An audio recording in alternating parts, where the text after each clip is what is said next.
Hey y'all, what is going on? This is Jesse Boast on the 19th hole. Hopefully you all are having a great day. Hopefully you had a good weekend and are recovering from the Ventura Open and the mini tournament back to back. We have the next tournament coming up here starting next Monday. Before we get into talking about that, definitely pay attention to the bottom of the screen. Those are my social media contacts. So if you would like to get in touch with me via Facebook, Twitter, or Snapchat, that is how you do it. All right, so next tournament we have coming up, the Coast to Coast tournament, and we got the Statue of Liberty there. So that should be kind of a giveaway for what at least one of the courses will be in this tournament. It's going to start on Monday, April 27th. So you got, as always, you got the rookie division. Each one of these slides show the division and then the prizes that correspond with the division. So you got the rookie, you got the pro, you got the expert, and then you got the masters division. Now, in order to play in a specific division, you have to be at least that high in your weekly league. So if you want to play in a masters level division, you got to be a masters level weekly league. And that goes with expert, pro, and rookie. Now, if you're in masters weekly league, that means you can play in any of the brackets that you want. You can play in masters, expert, pro, or rookie. But keep in mind, you will still maintain, you will be in brackets with other people from your weekly league. So even if you play rookie in your Masters 2 or Masters 3, you're still going to be bracketed up with other Masters 2 and Masters 3 players in the rookies, so you won't actually go down and play against the rookies. So anyways, that is the different levels of play. This is the rules for each of the divisions. As far as you can see, the rookie front tee, pro expert second tee, and masters third tee. The wins go up as you go up divisions, and so does the extra needle speed. The hidden spin, which is only a feature that's used in expert and masters, just makes it where you can't see opponent's spin adjustments and their ball guide. So if you're playing the rookie or the pro, you still will be able to see those different adjustments. One thing to keep in mind, depending on what division of play you actually play in, you will actually be able to win chess during your tournament. So qualification, opening round, and weekend round, if you win a hole during those rounds, you can actually win a chess still, just like you would win in tour play. So for a rookie, you get Tour 3 chess, pro you get Tour 6, expert you get Tour 9, and then Masters level you get Tour 12. So all that kind of adds up together to give you a little bit extra bonus. And that's, that's a good reason to play the shootouts and win the shootouts, not just for that little coin, but for that tour chest that you get for doing so. Let's see, anything else to mention about this stuff? No, I think that's it. So here we go. Here is the course. As you can see, junior per point, and then City Park. How many people in here guessed it was going to be City Park? You have the Statue of Liberty. Usually anything New York City themed is usually going to be City Park. So anyways, you got holes 1 through 9 here. It's a mixture of each of the tours. And then we're going to go in and I'm going to show you each hole. We'll talk about the elevations and briefly summarize how these holes will be played in the tournament. All right, so real quickly before we get into talking about the holes, if you want to practice these holes, you can find junior per point holes on Tour 6 and Tour 2. Apparently, Tour 2 will be T1, Tour 6 will be from T number 2. So if you want to play the City Park holes, you'll be able to find that on tour number 6. And as far as I know, those are the only tours that these courses will be available to play on. So for the rookies, you can practice as junior per point. For the pro and expert, you get to practice all 9 of the holes. And then if you're playing in the Masters division, you won't have any places to practice these holes, unfortunately. So Tour 6 will probably be a hot spot to play. But keep in mind, if you go down there, you'll be playing with the Sharks, and sometimes re-maxing out a tour can be a little bit more difficult than maxing it out the first time when you have higher level trophy count. So be careful as far as going in there and losing a bunch of trophies in there.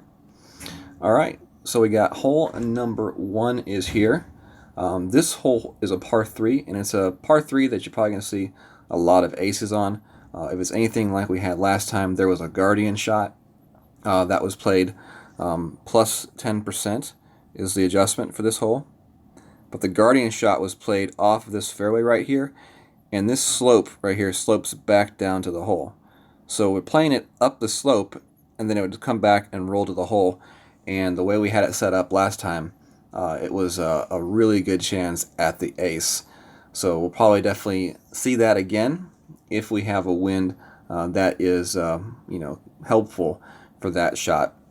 Otherwise, you're going to be playing a shot, keeping this slope in mind back to the hole. So you'll be playing shots off the fairway to either roll down that slope or play the backspin shot like we just talked about.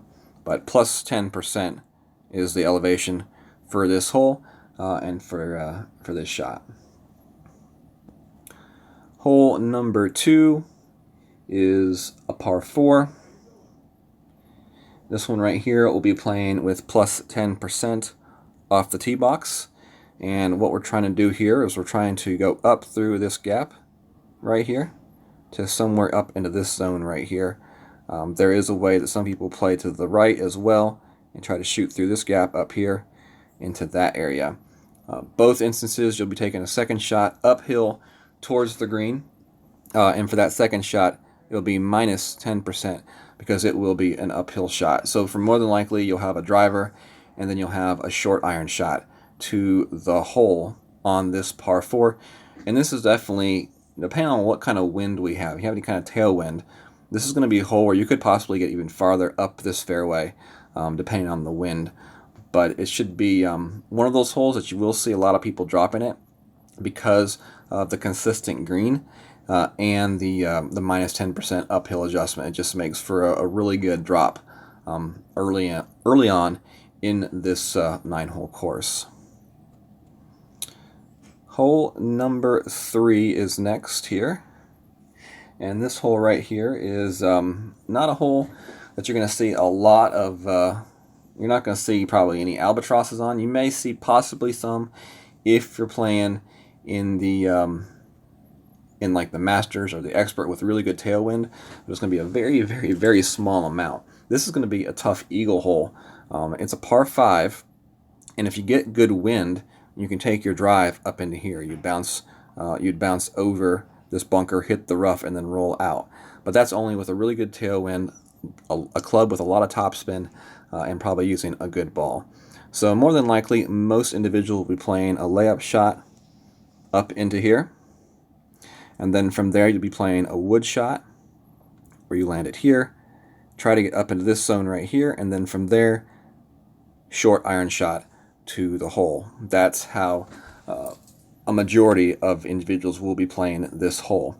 So for the tee shot, it's plus 10%. For the second shot, it will be 0% if playing from here. If you get over to this place right here, it'll be, what is it, minus 10% for that shot.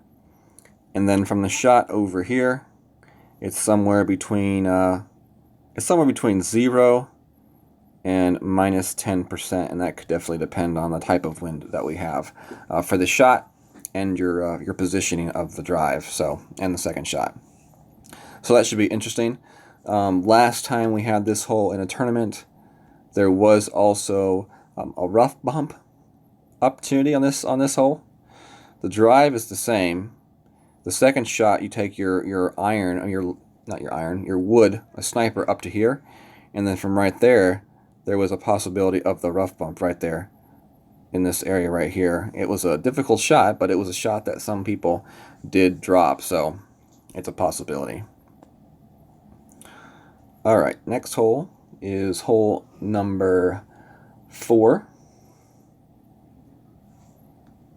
So we got hole 4 and another par 4.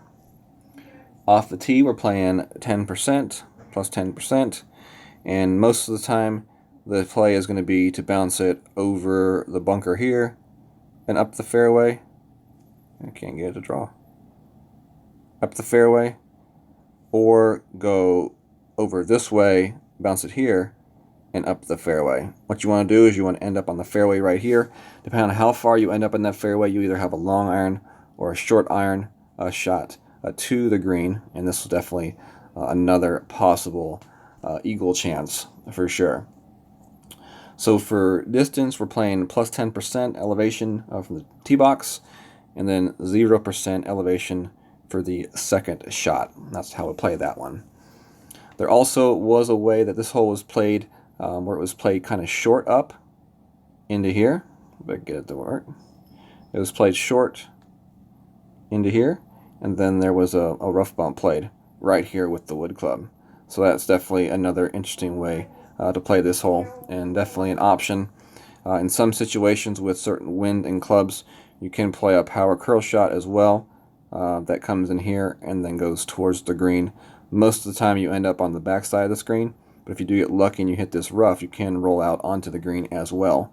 So that is another option, but generally that's going to be something for like the higher level tours, expert, masters, and again, that is only if they get a particular wind that will be sufficient to try to make that shot. All right, hole number 5, par 3, plus 10%. On this drive, you play a long iron shot here towards the hole. You can play in lower level divisions. You can play a long iron shot straight at the hole here. You can play like a Saturn here, where you kind of use that ridge and then go it back down to the hole.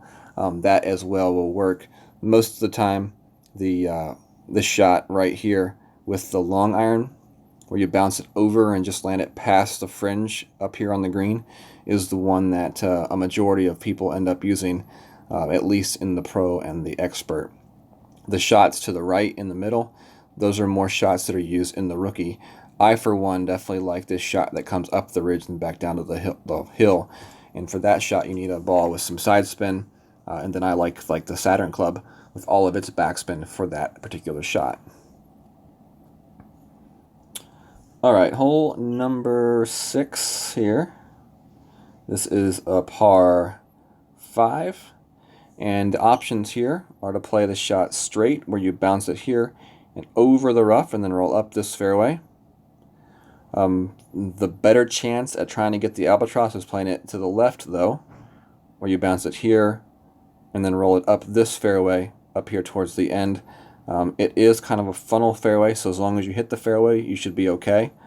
But yeah, that is about where you want to end up right there. And then from there, you have a wood shot to the green for the possible albatross. Playing it to the right-hand side here, it's going to be a much tougher chance at the albatross, but it's definitely, going to be a good, easy eagle if you can get over to that spot. The risk is playing to the left, is all this extracurricular stuff right here, and a great ball or just not lining it up correctly.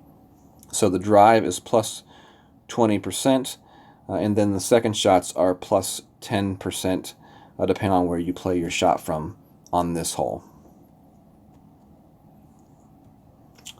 All right, hole number 7. This is a pain in the butt, par 3. I don't know, maybe some people like it.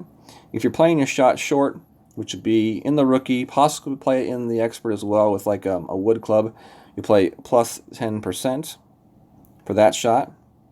And then if you're going to play the rough bump, which would be played with some sort of a driver, those shots will be 0% for that elevation.